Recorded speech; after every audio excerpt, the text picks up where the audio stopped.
अच्छा जी, बिस्मिल्लाहिर्रहमानिर्रहीम।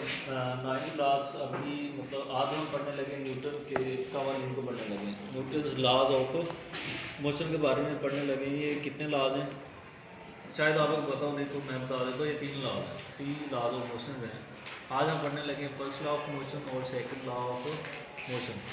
अच्छा, इनको हम न्यूटन के कवानीन भी कहते हैं, इनको हम मोशन के कवानीन भी कहते हैं। ये मोशन के बारे में जितना भी काम किए ये न्यूटन मतलब इसने कानून बनाए हैं मोशन के बारे में, इसलिए इनको मोशन के कानून भी कहते हैं। तो पहला कानून है, उसकी स्टेटमेंट मैंने लिखी इस तरह। दूसरा कानून है, उसकी स्टेटमेंट यहाँ पे आपके सामने लिखी हुई है।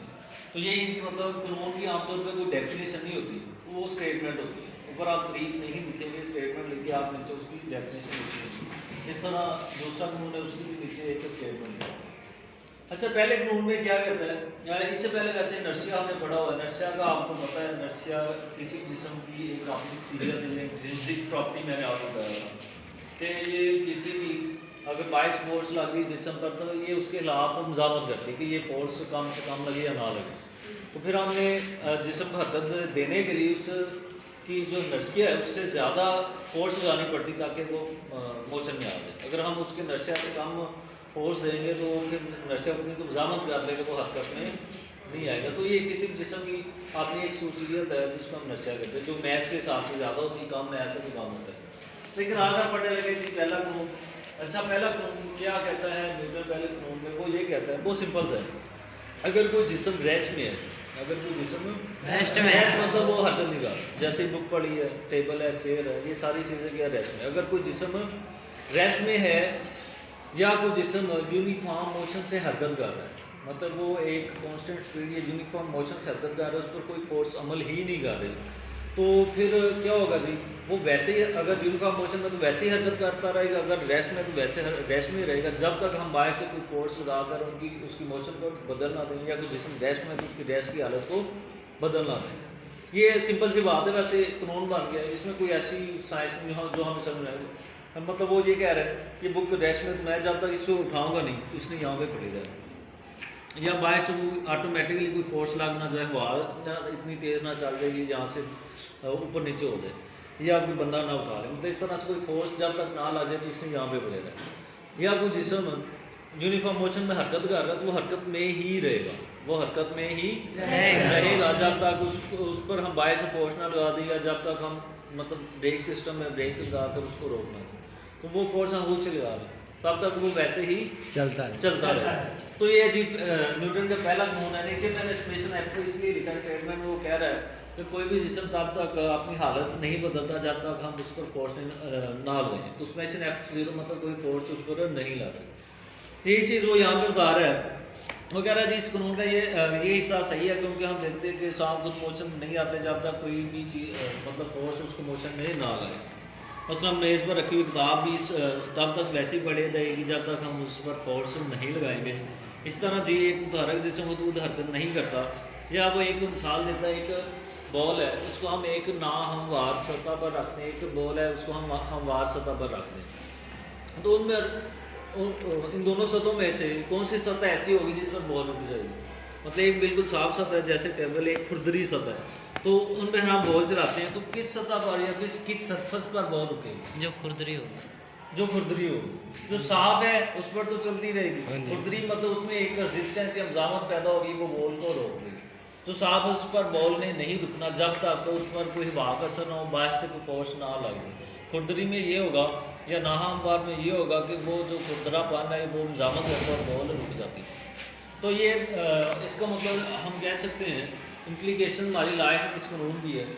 अगर ये कानून ना होता तो हो सकता है हमारा लाइफ में ब्रेक सिस्टम ही ना होता, या इस तरह से अगर एक बॉडी हरकत में तो हरकत करता ही रहता। लेकिन न्यूटन ने इसके बारे में कुछ चीज़ें बताई, उसके बाद मतलब नई मेडिसिन आई, हमारे मतलब टेक्नोलॉजीज़ में भी कानून के साथ और मतलब लॉज के साथ साथ जो है वो चेंजिंग्स आती रहती हैं।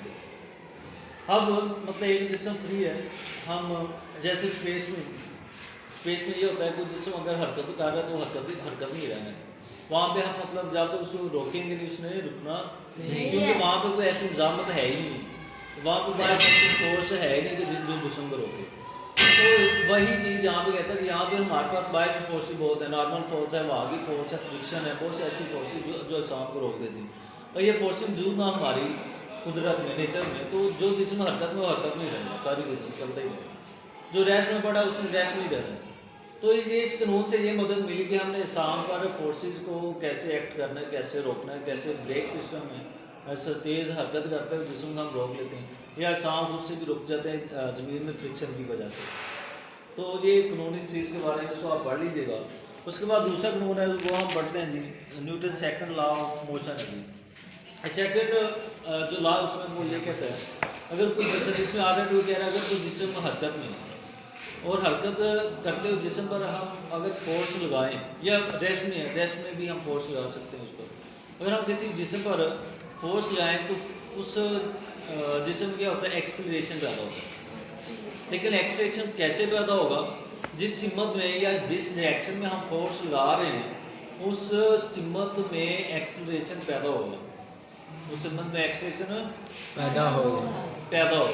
अब होता गया जो एक्सीलरेशन पैदा हो गया है उसकी जो मिकदार है जो हमने फोर्स लगाई है उसके डायरेक्टली प्रोपोर्शनल है, और जो एक्सीलरेशन पैदा हुआ है जो जिसम का मैस है उसके इन्वर्सली प्रोपोर्शनल है। ठीक है, फिर से सुन लें। वो कहते हैं when a force is applied on a moving body, acceleration is produced in the direction of the force which is directly proportional to the applying force and inversely proportional to the mass of the body. मतलब ये है कि जब हम किसी भी जिस्म पर फोर्स लगाते हैं तो फोर्स की सिमत में उस जिस्म में एक्सीलरेशन पैदा होता है। मतलब वो जिस्म एक्सीलरेट करता है, उसकी सिमत फोर्स की सिमत में एक्सीलरेट करेगा, और जो एक्सीलरेशन की मिकदार है वो कितनी तेज़ी से हरकत कर रहा है वो फोर्स की मिकदार पर डिपेंड करेगी। जितनी हम फोर्स लगाएंगे, कम में तो कम एक्सीलरेट करेगा, ज़्यादा तो ज़्यादा करेगा। और जो एक्सीलरेशन पैदा हो रहा है उसकी मैस पे भी डिपेंड कर रहा है, लेकिन उसकी मैस के क्या होगा, इन्वर्सली प्रोपोर्शनल। अगर मैस ज़्यादा है तो एक्सीलरेशन कम पैदा होगा, मैस कम है तो एक्सीलरेशन ज़्यादा पैदा होगा। यही चीज़ यहाँ पे मैंने लिखी बिल्कुल कोई स्टेटमेंट है, इसको मैं आप पढ़ ले रहा हूँ। फोर्स मतलब एक भारी जिस्म, एक हल्का जिस्म। भारी जिस्म को आप अपनी रफ्तार से आपने मतलब उसको एक्सीलरेट करा सकते स्पीड से, मतलब तो फिर आप क्या करेंगे, फोर्स क्या करेंगे, भारी जिस्म पे ज़्यादा लगाएंगे।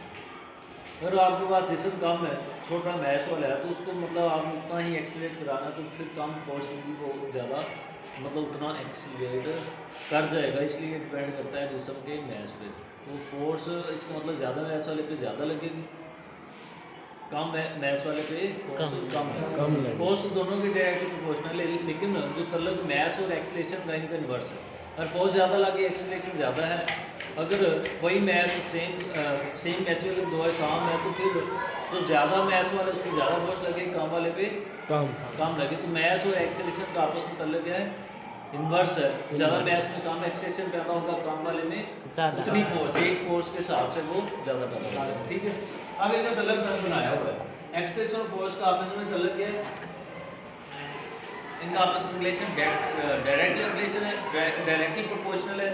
फिर आपके दूसरी साइड में हमारे पास एक्सीलरेशन और मैस का जो रिलेशन है वो इन्वर्सली प्रोपोर्शनल है। ऐसे ही ना, अब आपने क्या करना है, मतलब ये इसके स्टेटमेंट मुताबिक हम बता रहे हैं। वो कहता है जब हम किसी जिस्म पर फोर्स अप्लाई करते हैं, एक्सीलरेशन पैदा होता है, एक्सीलरेशन और फोर्स की मिकदार डायरेक्टली प्रोपोर्शनल होती है। Acceleration force acceleration direct proportional. आगे अगले इसमें कहता है मैस इन्वर्सली प्रोपोर्शनल होती है, मतलब फोर्स की जो मिकदार है वो मैस की मिकदार के इन्वर्सली।